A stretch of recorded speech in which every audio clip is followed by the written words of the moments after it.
ಇವತ್ತು ನಮ್ಮ ಹೊಸನಗರ ತಾಲೂಕಿಗೆ ಒಂದು ಹೆಮ್ಮೆಯ ಸುದ್ದಿ ಏನು ಕೇಳಿದ್ರೆ, ಇವತ್ತು PUC ರಿಸಲ್ಟ್ ಅನೌನ್ಸ್ ಆಗಿದೆ. ನಮ್ಮ ಹೊಸನಗರ ತಾಲೂಕಿನ ನಗರ ಹೋಬಳಿಯ ಮಳಲಿ ಗ್ರಾಮದ ಒಬ್ಬ ಹುಡುಗ ಏನು ಜಿಲ್ಲೆಗೆ ಕಾಮರ್ಸ್ ವಿಭಾಗದಲ್ಲಿ ಟಾಪರ್ ಆಗಿ ಹೊರಹೊಮ್ಮಿರ್ತಕ್ಕಂಥದ್ದು ಎಲ್ಲರಿಗೂ ಸಂತೋಷ ಆಗಿದೆ. ಆ ಹುಡುಗ ಯಾರು ಏನು ಅಂತಕ್ಕಂಥದ್ದು ನಿಮಗೆಲ್ಲ ಮಾಹಿತಿಯನ್ನು ಈಗ ತಾನೇ ಕೊಡ್ಲಿಕ್ಕಿದ್ದೇನೆ. ಈಗಾಗಲೇ ಅದಕ್ಕಿಂತ ಮುಂಚೆ ಏನು ನಮ್ಮ ಜಿಲ್ಲೆಗೆ ಟಾಪರ್ ಆಗಿ ಹೊರಹೊಮ್ಮಿರ್ತಕ್ಕಂಥ ಏನು ನಮ್ಮ ಪಾಂಡುರಂಗ ಅವರ ಪುತ್ರ ಪ್ರಜ್ವಲ್ ಅನ್ನೋರಿಗೆ ಮೊದಲ ಸನ್ಮಾನವನ್ನ ನಮ್ಮ ಊರಿನಲ್ಲಿ ಮಾಡತಕ್ಕಂಥ ನಿಟ್ಟಿನಲ್ಲಿ ನಮ್ಮ ನಗರ ಸರ್ಕಾರಿ ಪ್ರೌಢಶಾಲೆಯ ಶಿಕ್ಷಕರು ಮತ್ತೆ ಊರಿನವರೆಲ್ಲ ಸೇರ್ಕೊಂಡಿದ್ದಾರೆ. ಅವ್ರ ಜೊತೆಗೆ ಅವರಿಗೊಂದು ಸಣ್ಣ ಒಂದು ಗೌರವವನ್ನು ಸಲ್ಲಿಸ್ತಕ್ಕಂಥ ಈ ಸಂದರ್ಭ ಅದನ್ನು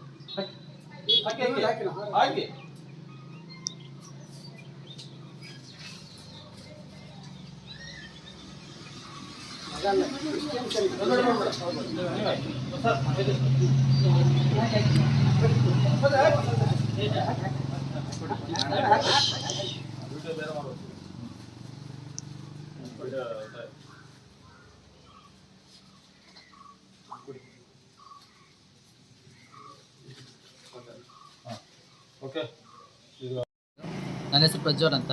ನಾನು ನಮ್ಮೂರು ಮಳಲಿ ಹಿರಿಮನೆ. ನಮ್ಮ ಅಪ್ಪ ಅಮ್ಮನ ಹೆಸರು ತಂದೆ ಹೆಸರು ಪಾಂಡುರಂಗ, ತಾಯಿ ಹೆಸರು ಶೈರಾಜ. ನಾನು ಅಂಗನವಾಡಿನ ಕಾಶ್ಯಪೇಣ ಅಂಗನವಾಡಿ ಅಂತ ಅಲ್ಲಿ 2 ವರ್ಷ ಓದಿದೆ. ಲಕ್ಷ್ಮಿ ಟೀಚರ್ ಅಂತ ಅವ್ರು ನನಗೆ ತುಂಬ ಸಪೋರ್ಟ್ ಮಾಡಿದ್ರು. ಅವರು ಅಲ್ಲಿ ಆವಾಗಲೇ ಅವ್ರು ಹೇಳಿದರು, ನೀನು ಒಳ್ಳೆ ಓದ್ತಾ ಇದೆಯಾ, ಮುಂದೆ ಏನಾದ್ರು ಸಾಧನೆ ಮಾಡ್ಬೋದು ಅಂತ. ಅದಾದಮೇಲೆ ನೆಕ್ಸ್ಟ್ ಮಳಲಿ ಶಾಲೆಗೆ ಸೇರಿದೆ. 1ನೇ ಕ್ಲಾಸಿಂದ 5ನೇ ಕ್ಲಾಸ್ವರೆಗೆ ಅಲ್ಲೇ ಓದಿದೆ. ಅಲ್ಲಿ ತುಂಬ ಜನ ಶಿಕ್ಷಕರು, ಲೋಲ್ ಕುಮಾರ್ ಮಾಸ್ಟರ್ ಅಂತ, ಸುಮಿತ್ರಾ ಟೀಚರ್ ಅಂತ, ಭವಾನಿ ಟೀಚರು, ಅಮೃತ ಟೀಚರು, ಈ ಥರ ಸುಮಾರು ಜನ ಟೀಚರ್ಗಳು ನನಗೆ ಹೆಲ್ಪ್ ಮಾಡಿದ್ರು. ಹಾಗೆ 7ನೇ ಕ್ಲಾಸ್ ಮತ್ತು 6ನೇ ಕ್ಲಾಸ್ ಮತ್ತು 7ನೇ ಕ್ಲಾಸನ್ನು ಸರ್ಕಾರಿ ಪ್ರೌಢಶಾಲೆ ನುಲಿಗೆರೆಯಲ್ಲಿ ಮಾಡಿದೆ. ಅಲ್ಲಿ ಎಲ್ಲ ಶಿಕ್ಷಕರು ತುಂಬ ಸಪೋರ್ಟ್ ಮಾಡಿದ್ರು. ರೇಖಾ ಮಿಸ್ ಆಗಿರ್ಬೋದು, ಗಣೇಶ್ ಸರ್, ಜ್ಯೋತಿ ಟೀಚರು, ತುಂಬ ಜನ ಸಪೋರ್ಟ್ ಮಾಡಿದ್ರು. ಅದಾದಮೇಲೆ ನೆಕ್ಸ್ಟು ನನ್ನ ಹೈಸ್ಕೂಲನ್ನ ಚಿಕ್ಕಪೇಟೆ ಪ್ರೌಢಶಾಲೆ ನಗರ, ಸರ್ಕಾರಿ ಪ್ರೌಢಶಾಲೆ ನಗರ ಚಿಕ್ಕಪೇಟೆಯಲ್ಲಿ ಓದಿದೆ. ಅಲ್ಲಂತೂ ನಂಗೆ ತುಂಬ ಹೆಮ್ಮೆ ಇದೆ ಅಲ್ಲಿ ಓದಿದ್ದಕ್ಕೆ. ನಾವಿರಾಗ ಅಲ್ಲಿ ಬೆಳ್ಳಿ ಹಬ್ಬನ ಒಳ್ಳೆ ಪ್ರೋಗ್ರಾಮ್ ಮಾಡಿದ್ವಿ, ಒಳ್ಳೆ ಶಾಲೆಗೆ ಒಂದು ಹೆಸರು ತಂದು ಕೊಟ್ಟಿದ್ವಿ. ಹಾಗೆ ನಮ್ಮ ರಿಸಲ್ಟ್ ಕೂಡ ಚೆನ್ನಾಗಿ ಬಂದಿತ್ತು. ಅಲ್ಲಿ ಬರೀ ಶಿಕ್ಷಣ ಮಾತ್ರ ಅಲ್ಲ, ಒಳ್ಳೆ ಸಂಸ್ಕೃತಿ, ಕ್ರೀಡೆ ಎಲ್ಲದಕ್ಕೂ ಪ್ರೋತ್ಸಾಹ ಕೊಡ್ತಾಯಿದ್ರು. HM ಮಧುಕರ್ ಸುಧಾಕರ್ ಸರ್ ಆಗಿರ್ಬೋದು, ಹಾಗೆ ಎಲ್ಲ ಶಿಕ್ಷಕರು ಕೂಡ ನಂಗೆ ತುಂಬ ಹೆಲ್ಪ್ ಮಾಡಿದ್ದಾರೆ. ಆಮೇಲೆ SLC ಮುಗಿದ ಮೇಲೆ SLCಲಿ ಒಂದು ಎಕ್ಸಾಮ್ ಬರ್ತಿದೆ, ತೇಜಸ್ ಎಕ್ಸಾಮ್ ಅಂತ. ಅಲ್ಲಿ ಪಾಸಾಗಿ ಸೆಲೆಕ್ಟಾಗಿ ಶಿವಮೊಗ್ಗ ಹೋದೆ.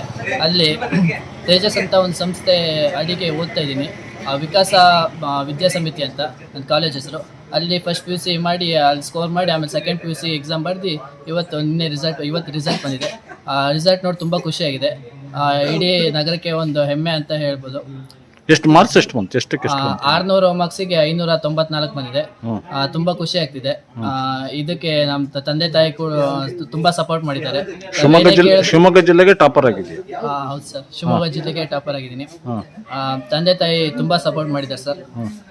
ಅವ್ರು ಏನೇ ಕೇಳಿದ್ರು ಇಲ್ಲ ಅಂತಿರಲ್ಲ, ಎಲ್ಲರೂ ಹೇಳೋರು ಪಾಂಡು ಮಕ್ಳಿಗೆ ಮಾತ್ರ ತುಂಬಾ ಸುಖ, ಅವ್ರು ಏನು ಕೆಲಸನೇ ಕೊಡಲ್ಲ, ಮಕ್ಳನ್ನ ತುಂಬ ಮುದ್ದು ಮಾಡ್ತಾನೆ, ಇಷ್ಟೆಲ್ಲ ಮಾಡಿದ್ರೆ ಒಳ್ಳೇದಲ್ಲ ಅಂತ. ಹಂಗೆ ಕೆಲವ್ರು ಹೇಳ್ತಾರೆ ಹೊರಗಡೆ ಎಲ್ಲ ಹೋಗಿ ಹೋದ್ರೆ ಹುಡುಗರು ಹಾಳಾಗ್ತಾರೆ, ಹೊರಗಡೆ ಬಿಡ್ಬೇಡ ಅಂತ.